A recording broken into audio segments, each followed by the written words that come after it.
नमस्कार, मैं हूं आपके साथ मयंक। आज 12 तारीख है। पिछले 12 घंटे के अंदर ईरान, अमेरिका, इजराइल से जुड़े सारे अपडेट्स मैं आपको बताऊंगा। कैसे जंग के हालात के बीच ओमान में ईरान के विदेश मंत्री क्या चर्चाएं कर रहे हैं, हॉर्मूज को लेकर क्या प्लानिंग हो रही है, साथ ही कतर किसी तरह से अमेरिका और ईरान के बीच बातचीत शुरू करवाने की कोशिश कर रहा है ताकि जंग टल जाए। डोनाल्ड ट्रंप और सऊदी के क्राउन प्रिंस के बीच में क्या चर्चाएं हो रही है, और इजराइल और अमेरिका के जंगी जहाजों की संख्या कैसे बढ़ती जा रही है। खासकर हॉर्मूज में अमेरिका का aircraft carrier Abraham Lincoln Iran के बेहद करीब पहुंच चुका है, सिर्फ 150 मील की दूरी पर। ऐसे में अब आगे क्या हो सकता है, इसको लेकर हम चर्चाएं करेंगे। लेकिन देखिए, इस वक्त की जो सबसे बड़ी खबर है, अमेरिका ने एक बार फिर ईरान पर बड़ा हमला किया है। ईरान के 10 शहरों में धमाके हुए हैं। देखिए, जो खबरें हैं उसके मुताबिक बंदर अब्बास पे हमला किया गया है, सिरिक आइलैंड पर हमला किया गया है, यहां पे 4 से 5 धमाके हुए हैं। चाबार पोर्ट पर एक बार फिर निशाना बनाया गया है। हैदिंजान इलाके में धमाकों की आवाजें आ रही हैं। मशहर में 5 धमाके हुए हैं। अब्दान इलाके में कई धमाकों की खबरें हैं, और बुशहर में एक बार फिर 10 से ज्यादा ठिकानों पर मिसाइल और फाइटर जेट से हमले किए गए हैं। बुशहर में ये बड़ा हमला है। इसके अलावा कोनार्क जो है उसको भी एक बार फिर निशाना बनाया गया है। यानी करीब 10 शहरों में हमले किए गए हैं अमेरिका की तरफ से। और गौर करने वाली बात यह है कि ये हमले बहरीन से किए गए हैं। बहरीन में अमेरिका के जो बेस है वहां से मिसाइल्स दागी गई है, वहां से फाइटर जेट्स ने टेक ऑफ किया है। इस तरह की शुरुआती खबरें हैं। देखिए, हालात इस समय यह है कि एक बार फिर ईरान और अमेरिका के बीच जबरदस्त जंग छिड़ चुकी है। और जो खबरें थी उसके मुताबिक बीती रात हॉर्मूज में साइप्रस के एक जहाज को ईरान ने निशाना बनाया, आईआरजीसी ने निशाना बनाया। ईरान का कहना था कि ये साइप्रस का फ्लैग वाला जो जहाज था ये गलत तरीके से हॉर्मूज पार करने की कोशिश कर रहा था। जो रास्ता ईरान ने बताया है, आईआरजीसी ने बताया है, उसको बाईपास करते हुए एक बार फिर ओमान के करीब से ये जहाज ने हॉर्मूज को पार करने की कोशिश की, जिसकी मनाही कर रखी है ईरान ने। जिसका नतीजा ये हुआ कि आईआरजीसी ने इसके ऊपर मिसाइल अटैक किए और ये जहाज धू धू कर जलने लगा। इस पर कई क्रू भी मौजूद हैं जिनके रेस्क्यू का काम इस समय जारी है। तो देखिए, जैसे ही ये साइप्रस के जहाज पर हमले की खबरें आई उसके बाद अमेरिका ने एक बार फिर जो है ईरान को निशाना बनाया, ईरान पर हमले शुरू कर दिए। अब जो खबरें इस वक्त आ रही हैं उसके मुताबिक ईरान ने जबरदस्त पलटवार भी शुरू कर दिया है और बहरीन को निशाना साधते हुए कई मिसाइल्स लॉन्च कर दी गई हैं। ये लेटेस्ट खबरें आ रही हैं, ईरान ने पलटवार शुरू कर दिया है। देखिए, कल जिस तरह से ईरान के सुप्रीम लीडर मुस्तफा खामनेई का संदेश आया सामने, उसने पूरी दुनिया में सनसनी फैला दी। मुस्तफा खामनेई ने ऐलान कर दिया है कि अली खामनेई साहब की शहादत का बदला लिया जाएगा। ईरान में जिन लोगों को शहीद किया गया है उनके कत्ल का, उनके खून का बदला लिया जाएगा। सबकी नजरें इस बात पे थी कि मुस्तफा खामनेई की तरफ से क्या संदेश आएगा। देखिए, अली खामनेई साहब की को सुपुर्द खाक करने के बाद जो है कल दुआओं का दौर पूरे ईरान में देखा गया। अगले कई दिनों तक जो है दुआओं का ये दौर चलता रहेगा। कई जगह सभाएं हुई। इसी बीच जो है मुस्तफा खामनेई साहब का बयान सामने आया जिसमें उन्होंने कई बड़ी बातें कही। देखिए, उन्होंने जो पहली बड़ी बात कही वो बड़ी बात ये थी कि अली खामनेई साहब ने जो रास्ता दिखाया है उसी रास्ते पर अब ईरान आगे बढ़ेगा। उन्होंने कहा कि इमाम हुसैन ने हमें जो रास्ता दिखाया उस रास्ते पे हम आगे बढ़ेंगे। यानी उन्होंने इमाम हुसैन का भी जिक्र किया। और तीसरी बड़ी बात उन्होंने ये कही कि अली खामनेई साहब की शहादत का बदला ईरान मांग रहा है और मेरी कौम इस बदले को पूरा करेगी चाहे जो करना पड़े। देखिए ये बहुत बड़ा संदेश था जिसके बाद पूरी दुनिया में जो है वो ये खबरें छा गई कि मुस्तफा खामेनी की तरफ से ये ऐलान हो गया है कि हम हत्यारों से बदला लेंगे। उन्होंने नाम नहीं लिया लेकिन सीधा इशारा डोनाल्ड ट्रंप की तरफ था। डोनाल्ड ट्रंप जिस तरह से बार बार ये कह रहे हैं कि मेरे पे हमला हो सकता है और अगर मुझे कुछ हुआ तो मिसाइल दाग दी जाएंगी, इस तरह के बयान कल डोनाल्ड ट्रंप की तरफ से सामने आए। कई एक्सपर्ट्स का यह मानना है कि डोनाल्ड ट्रंप को अब हमले का खौफ सता रहा है, डोनाल्ड ट्रंप को हमले का डर लग रहा है। जिस तरह से करोड़ों लोग ईरान में सामने आए और उन्होंने मांग की अली खामेनी साहब के जनाजे के दौरान कि हत्यारों से बदला लिया जाए, उसके बाद अब मुस्तफा खामेनी का ये संदेश इस बात को बता रहा है कि किसी भी तरह की बातचीत, समझौता, उन चीजों से बात अब एक बार फिर बहुत आगे निकल चुकी है। और अब जो हमले हुए हैं 10 शहरों में, ये तीसरी बार हमला है एक हफ्ते के अंदर। देखिए खबरें ये भी सामने आई, हमने आपको पहले ही बताया था कि बुशर में जो पिछले हमले हुए उन हमलों में इजराइल का हाथ था। ये बात अब खुलकर सामने आ गई है कि इजराइल की तरफ से बुशर में हमले किए गए, ऐसा कहना है ईरान का।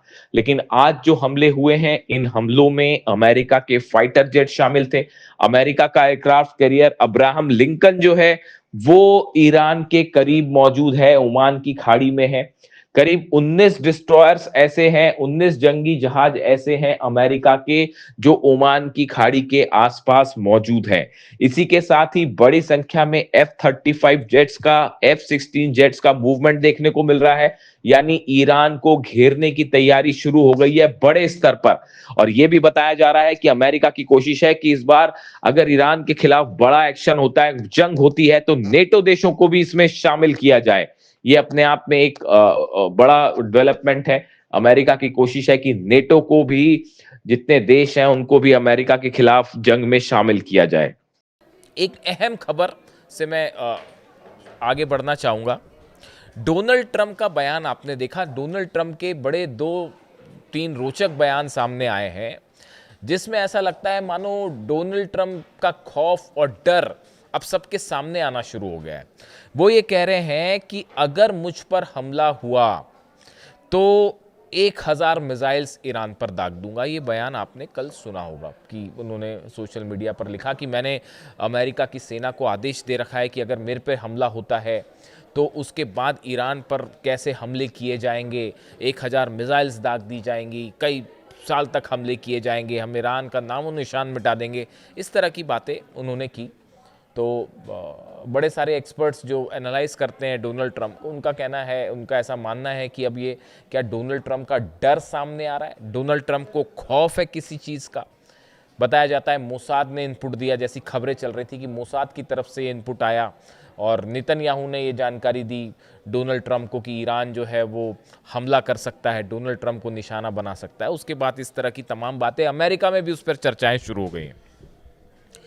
इन सब के बीच देखिए ईरान के, इसका जिक्र मैं फिर इसलिए कर रहा हूँ, ईरान में IRGC के चीफ अहमद वाहिदी साहब का एक बयान सामने आया है इसी मामले से जुड़ा, डोनाल्ड ट्रंप के इस पूरे मामले से जुड़ा कि मेरी मौत हुई तो कोई नहीं बचेगा। पहले उन्होंने ये कहा, फिर अब ये 100 मिसाइल दाग दूंगा अगर मुझ पर हमला हुआ तो अहमद वाहिदी साहब ये कह रहे हैं, IRGC चीफ कह रहे हैं, seeking justice for those slain in the एलिज्ड US Israeli strike remains a legitimate and unforgettable demand. वो ये कह रहे हैं अमेरिका और इजराइल ने ईरान में जिन लोगों को शहीद किया है उनका बदला लेना एक लेजिटिमेट और अनफॉरगेटेबल डिमांड है। यानी हम कभी इस बात को नहीं भूलेंगे कि ईरान में जिन लोगों को शहीद किया गया उनकी शहादत को हम कभी नहीं भूलेंगे और उनका बदला लेना पूरी तरह से वैधानिक और लेजिटिमेट डिमांड है।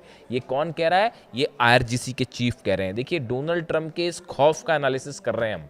डोनाल्ड ट्रंप ये जो डर दिखा रहे हैं कि भाई कहीं मुझ पे हमला ना हो जाए और अपना प्लेन बदलना पड़ गया उनको और अपना रूट भी जो है बार बार बदलना पड़ गया उनको वापस जाते वक्त नेटो से, तो इसकी क्या वजह थी? ये इसके पीछे की हकीकत हम इसको एनालाइज कर रहे हैं। देखिए जो गुस्सा देखने को मिला अली खामेनी साहब की फ्यूनरल के दौरान, उनके जनाजे के दौरान, जो तस्वीरें, जो डिमांड, जो नारे सामने आए ईरान से, उसने दरअसल हकीकत ये है कि पूरे अमेरिका को हिला कर रख दिया।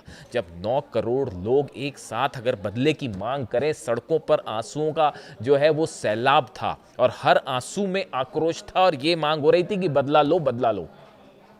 उसको देखकर, उस अली खामनेई साहब के जनाजे की तस्वीरें देखकर अमेरिका के बड़े बड़े एक्सपर्ट ये कहना शुरू कर चुके हैं कि अब ईरान किसी सूरत में ना यूरेनियम देगा ना न्यूक्लियर डील करेगा, चाहे डोनाल्ड ट्रंप अपना जो करना है कर ले। ये बात तय हो चुकी है। अली खामनेई साहब के जनाजे की तस्वीरें देखने के बाद, उसका गुस्सा देखने के बाद, ये तस्वीरें इन्होंने America, pentagon, CIA, Mossad, Israel सबको हिला कर रख दिया है और पूरी दुनिया इस बात को समझ चुकी है अब कि ईरान को न झुकाया जा सकता, न डराया जा सकता और ईरान तो अब मूड में ही नहीं है इस बात को लेकर कि यूरेनियम को लेकर कोई डील की जाए और न्यूक्लियर निगोशिएशंस किए जाएं या फिर किसी तरह का कोई समझौता हो। भूल जाइए उस बात को। वो उस आक्रोश में बह गया, ये जो MOU था वो बह गया, वो अंडरस्टैंडिंग्स जो वाली बातें थी वो सब खत्म हो गई उन आंसुओं के सैलाब में जो अली खामनेई साहब के जनाजे में देखने को मिली। तो अब देखिए ये अहमद वाहिदी साहब का बयान देखिए। पहली बात वो कह रहे हैं कि जो शहीद हुए हैं ईरान में उनका बदला लेना जो है वो एकदम लेजिटिमेट होगा और अनफॉरगेटेबल होगा, हम भूलेंगे नहीं। वो ये भी कह रहे हैं कि खामनेई साहब की शहादत ने पूरे ईरान को एकजुट कर लिया है। ये जो बयान है अहमद वाहिदी साहब के, ये बता रहे हैं कि अगला जंग में क्या होने वाला है और ये जो चर्चाएं चल रही हैं फिर से बैकडोर से किसी तरह से, हकीकत ये है साहब अमेरिका की अब हालत नहीं है ईरान से जंग करने की। ये आप दुनिया भर के एक्सपर्ट्स से बात करके देख लीजिए। जहाँ तक जो मेरी समझ कह रही है, अमेरिका अगर इस पोजीशन में जब भी होता है ना कि अपने दुश्मन को हमला करके ख़त्म कर दे तो वो हमला करके ख़त्म कर देता है, पूछता नहीं है। उसको पता था कि सद्दाम मुकाबला नहीं कर पाएंगे तो सद्दाम पे हमला कर दिया, स्ट्राइक, चाहे जो कारण बता दिया। ईरान पे ये संभव नहीं है। 2 दिन हमला करने के बाद डोनाल्ड ट्रंप क्यों रुक गए? कर देते स्ट्राइक, इजराइल कर देता स्ट्राइक, आप क्यों रुक गए? इसलिए रुक गए ना कि वो आप 80 मार रहे थे, वो 85 मार रहा था मिसाइल्स।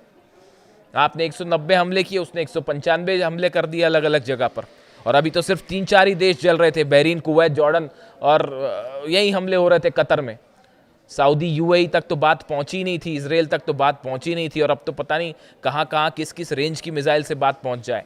तो देखिए यही बात कह रहे हैं अहमद वाहिदी साहब, कह रहे हैं कि अली खामनेई साहब की शहादत ने पूरे ईरान को एकजुट कर दिया है और आक्रोश से भर दिया है और हर कोई उनके खून का बदला चाहता है। ये IRGC के चीफ कह रहे हैं, ईरान की सेना IRGC के चीफ जो है उनके शब्द हैं, जिन्होंने खामनेई साहब पर हमला करवाया है या हमला किया, उन सब से बदला लिया जाएगा। वो ये कह रहे हैं किसी भी कीमत पर हम उन्हें माफ नहीं करेंगे। जो अली खामनेई साहब के असैसिनेशन में शामिल थे, उनकी शहादत की प्लानिंग में, उन पर हमला करने की प्लानिंग में शामिल थे, उनसे बदला लिया जाएगा।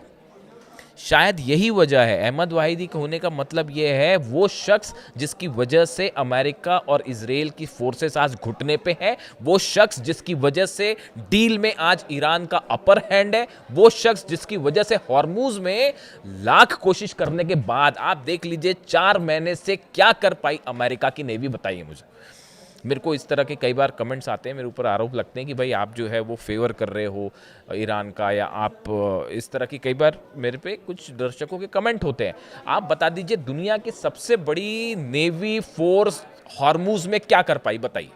एक अकेला देश है ईरान, सब अगेंस्ट, पूरे अरब देश अगेंस्ट खड़े हैं, इजराइल अगेंस्ट खड़ा है, अमेरिका जो है वो इतनी बड़ी फोर्स लेके, आप 2-2 एयरक्राफ्ट कैरियर लेके आए, एक जल के चला गया ना साहब वापस। क्या कर पाए आप? हॉर्मुज में क्या बिगाड़ पाए ईरान का, बताइए। आज भी ये हालात है कि जब ईरान का मन होता है वो जहाज़ों को ठोकता है। देखें ना कैसे दुबई का UAE का जहाज़ ठोका और कैसे सऊदी का जहाज़ ठोका। तो आप ये बताइए कि क्या कर पाए आप हॉर्मुज में? अरे आप हॉर्मुज में कुछ नहीं कर पाए, तेहरान में अंदर घुस के ईरान पे क्या बम्बार्डमेंट करोगे? बच्चा भी जानता है साहब, जो डिफेंस एक्सपर्ट होता है ना, बच्चा भी जानता है कि एयर स्ट्राइक्स करके किसी को आप नहीं हरा सकते। छोटे छोटे बच्चे भी डिफेंस के जो पढ़ाई करते हैं वो भी इस बात को समझते हैं एयर स्ट्राइक से कुछ नहीं, आपको बूट्स ऑन द ग्राउंड रखना पड़ेगा, आपको जमीन में घुस के अंदर ईरान पर स्ट्राइक करनी पड़ेगी, जिसके लिए डोनाल्ड ट्रंप तैयार नहीं है। अमेरिकन एक्सपर्ट्स ने बता रखा है कि अगर आप एक्शन करते हैं, ग्राउंड एक्शन करते हैं ईरान में, तो उसमें कैजुअलिटी होगी। अगर आप 100 सोल्जर्स भेज रहे हैं तो 35 मारे जाएंगे साहब। इसीलिए बूट्स ऑन द ग्राउंड्स नहीं हो पा रहा है। अब जो डोनाल्ड ट्रंप कह रहे हैं कि ये जो बार बार इस बात की चर्चाएं हो रही हैं कि भाई अगर मेरे पे हमला होता है, मेरी मौत होती है, तो मैं ऐसा कर दूंगा वैसा कर दूंगा, उसी को लेके अहमद वाहिदी साहब ने इसका जवाब दिया है। कुछ खबरों की तरफ आते हैं। देखिए, ओमान में बड़ी बैठक हुई है, ईरान के विदेश मंत्री ओमान की यात्रा पर हैं, वहाँ पर तमाम चर्चाएं हुई हैं, हॉर्मूज़ के मैनेजमेंट को लेकर तमाम चर्चाएं हुई हैं। लेकिन देखिए, हॉर्मूज़ को लेकर जब भी कोई भी प्रस्ताव होता है, ईरान बड़े समय से इस बात को चाह रहा है कि हम ओमान के साथ मिलकर इसको मैनेज करें। लेकिन हुआ क्या, अमेरिका ने ओमान के साथ मिलकर ही अल्टीमेटली वो बाईपास रास्ता बनाने की कोशिश की ईरान की सेना की बिना जानकारी के, और ईरान ने जहाज़ ठोके। उसका नतीजा ये है कि ये फिर से हमले हुए, 3 दिन जो हमले हुए। ऐसे में ओमान के साथ कोई बातचीत, इन सब बातचीत का बहुत ज़्यादा मायने नहीं है। ये देखिए ऐसे हैं, ये एक सिचुएशनल स्थिति होती है और उसको वो कैसे आगे डेवलप होगी उस पर नतीजा होगा। कतर की तरफ से लगातार कोशिश हो रही है कि किसी तरह से जो है बैक ऑन द ट्रैक हो डिप्लोमेसी, और ईरान और अमेरिका के बीच जंग ना हो। कतर भी उस कोशिश में जुला हुआ है। कतर ने भी अपना डेलीगेशन तेहरान भेज चुका है और वो सबसे मुलाकात हो रही है कि भाई किसी तरह से जंग टाली जाए। कई देश इसमें कोशिश कर रहे हैं। देखिए, इसी बीच एक बेहद अहम खबर ये भी है कि डोनाल्ड ट्रंप ने सऊदी के क्राउन प्रिंस मोहम्मद बिन सलमान से फोन पर बात की और उनसे उन्होंने हॉर्मूज को लेकर, ईरान को लेकर डिटेल में डिस्कशन किया है। अब देखिए हकीकत क्या है, हालात क्या है। मोहम्मद बिन सलमान नहीं चाहते कि ईरान और अमेरिका की फिर से जंग हो। ये बात अब कई सोर्सेस से अलग अलग लेवल पर कंफर्म हो चुकी है। इसकी 2 बड़ी वजह है। मोहम्मद बिन सलमान को ये लग रहा है, पहली बात तो ये लग रहा है कि भाई उनका डिफेंस सिस्टम ऐसा नहीं है कि वो ईरान की खुर्रम शहर, फतेह 2 और बाकी की जो बैलिस्टिक मिसाइल्स हैं उनको रोक पाए। ये बात साफ है। ना थार्ड रोक पाया, ना पेट्रियट रोक पाया। आपने अभी देखा कि क्या हुआ, किस तरह से जो है कुवैत में जो पेट्रियट सिस्टम लगा हुआ था, जो डिफेंस सिस्टम लगा हुआ था, उसके ऊपर मिसाइल गिरी है, खैबर मिसाइल। तो वो कैसे सऊदी कैसे उसको रोक पाएगा। तो पहली बात तो सऊदी इस बात को जान रहा है कि भाई ईरान से उलझने का कोई मतलब नहीं है। वो 40 दिन की जंग में सब साफ हो चुका है कौन किस पर भारी, पहली बात। दूसरी बात, सऊदी को ये लग रहा है कि भाई जो मोहम्मद बिन सलमान का जो बड़ा इकोनॉमिक एजेंडा है 2030 को लेकर, हालांकि वो ऑलरेडी डिले हो चुका है, पोस्टपोन हो चुका है, इतना बड़ा नुकसान हो गया है मिडिल ईस्ट में। तो उनको लगता है कि अगर जंग होती है तो उससे भी बड़ा नुकसान हो जाएगा, ऑयल रुक जाएगा, इन्वेस्टमेंट रुक जाएगा। तो वो एक जो इकोनॉमिक प्लान लेके चल रहे हैं सऊदी का, वो तेल लेने चला जाएगा। तो ऐसे में वो डोनाल्ड ट्रंप के साथ देने को राजी नहीं है। इसी वजह से डोनाल्ड ट्रंप हॉर्मूज में जो दूसरा एक्शन लेना चाह रहे थे वो रोकना पड़ गया, वरना अगर सऊदी मदद करता तो शायद मिलिट्री एक्शन हो गया होता। सऊदी जो है उसके लिए तैयार नहीं है।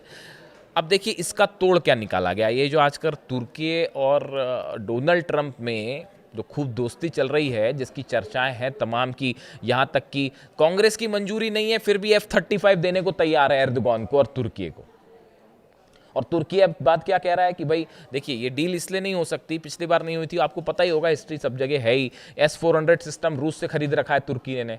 तो अमेरिका कांग्रेस का ये रूल है कि भाई जो उसने S-400 सिस्टम जिस देश ने खरीद रखा है रूस से, हम उसको F-35 नहीं देंगे, ये शर्त होती है। इसीलिए तुर्की को अभी तक F-35 नहीं मिला, क्योंकि वो जो है उन्होंने S-400 रूस से ले रखा है। तो अब एक नई सिचुएशन खड़ी हो गई है। तुर्की ने अपील की है पुतिन से और रशिया से, वो ये चाहते हैं कि हम अपना S-400 जो है वो UAE को बेच दें। UAE एक अलग परेशान देश, उनको ये लग रहा है कि भाई किसी तरह से जो है हमको डिफेंस सिस्टम मिल जाए, वरना जो है उनकी सबसे बड़ी चिंता ये है UAE की कि फिर से जब दुबई और अबू धाबी पर मिसाइल्स गिरेंगी तो उसे कैसे रोका जाए, वो अलग परेशानी है। इसलिए वो तमाम जगह जो है वो डील करते फिर रहे हैं कि भाई कहीं जो है वो ईरान की मिसाइलों से रक्षा करने के लिए हमें डिफेंस सिस्टम मिल जाए, वो उस कोशिश में लगे हैं। तो अब ये एक नई चर्चा शुरू हो गई कि क्या तुर्की अपना S-400 जो है वो UAE को देने जा रहा है। ऐसी सूरत में S-400 की जो टेक्नोलॉजी है, इसको लेकर रूस हमेशा से सतर्क रहता है कि ये टेक्नोलॉजी जो है S-400 की, ये किसी नेटो कंट्री के हाथ में ना जाए, यानी खासतौर पर अमेरिका के पास ना जाए। हालांकि ये कहा नहीं जा सकता कि चली गई है या नहीं गई है, लेकिन फिर भी तो ऐसे हालात में अब देखिए कोशिश, जो तुर्की को पास लाने की कोशिश है डोनाल्ड ट्रंप की, ये सऊदी का काट है असल में। देखिए सऊदी डोनाल्ड ट्रंप इस बात को समझ चुके हैं कि मोहम्मद बिन सलमान या फिर सऊदी अरब जो है या अरब देश अब उस तरह से अमेरिका के साथ नहीं खड़े हो पाएंगे जैसे पहले खड़े थे। पैसा देना एक अलग बात होती है साहब, जंग करना एक अलग बात होती है, तो वो नहीं होंगे। इसीलिए इस पूरे क्षेत्र में एक नए मजबूत सहयोगी के रूप में एर्दोगान को देख रहे हैं और तुर्की को देख रहे हैं। ये सऊदी का प्रभाव कम करने की कोशिश है, लेकिन समस्या ये है कि जब ईरान से जंग की बात होगी तो सऊदी का रोल हमेशा अहम होगा और मोहम्मद बिन सलमान उसके लिए राजी नहीं है। तो अब ट्रंप ने फिर बात की है कि हॉर्मूज को लेकर क्या किया जाए। इस तरह की जो खबरें सामने आई कि अमेरिका का ये कहना है कि हम बात तभी करेंगे जब ईरान इस बात की गारंटी दे कि हॉर्मूज पूरी तरह से खुला रहेगा। अरे माय डियर फ्रेंड, वो तो पहले ही खुला हुआ था। ईरान ने कब बंद किया था हॉर्मूज? वो तो पहले से खुला हुआ था। अपनी ब्लॉकेट्स और 17 वॉरशिप लेकर तो आप वहां पर पहुंचे थे।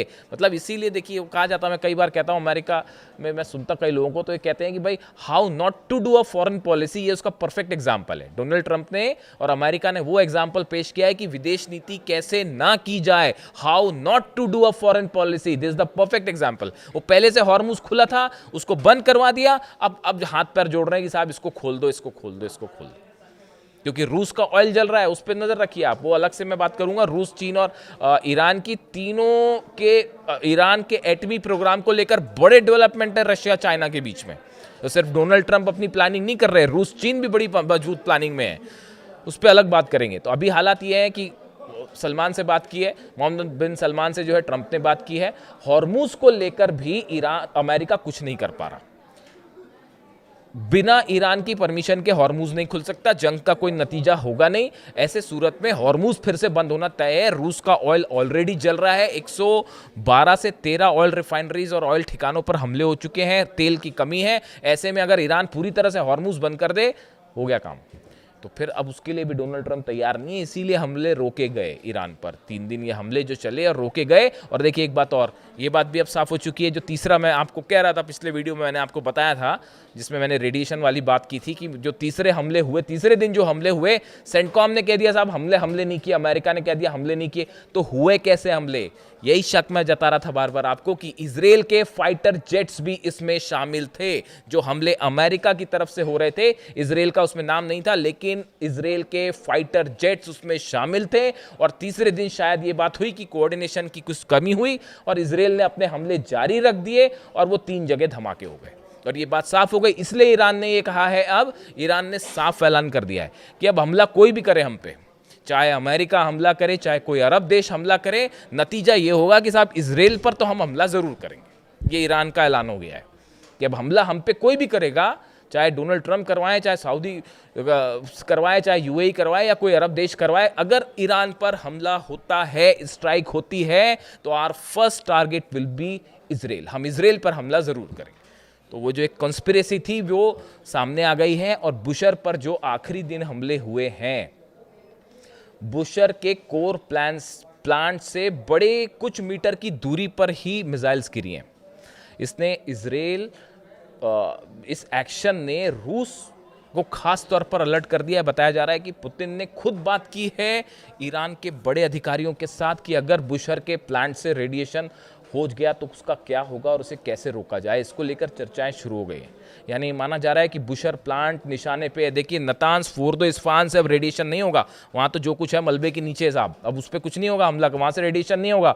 रेडिएशन होगा इस बुशर के प्लांट से, जहाँ पर 2 न्यूक्लियर रिएक्टर्स इस समय काम कर रहे हैं और सेंट्रीफ्यूजेस लगे हैं। वो मिसाइल अगर उस दिन गिर गई होती उस बुशर के ऊपर, प्लांट के ऊपर, तबाही मच गई होती, तबाही।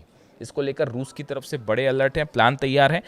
तो इन हालात में दोनों तरफ से बड़ी जंग की तैयारी है। ईरान की तरफ से बताया जा रहा है, जो धमकी आई कि 1000 मिसाइल दाग देंगे, उसके बाद ऐसी भी खबरें हैं ईरान से कि ईरान ने अपनी 1000 मिसाइल्स रेडी कर ली हैं। यानी अमेरिका की 1000 मिसाइल वर्सेस ईरान की 1000 मिसाइल्स। इससे जुड़ा जो भी अपडेट होगा आप तक पहुंचाऊंगा। वीडियो कैसा लगा ज़रूर बताइए। Thank you so much.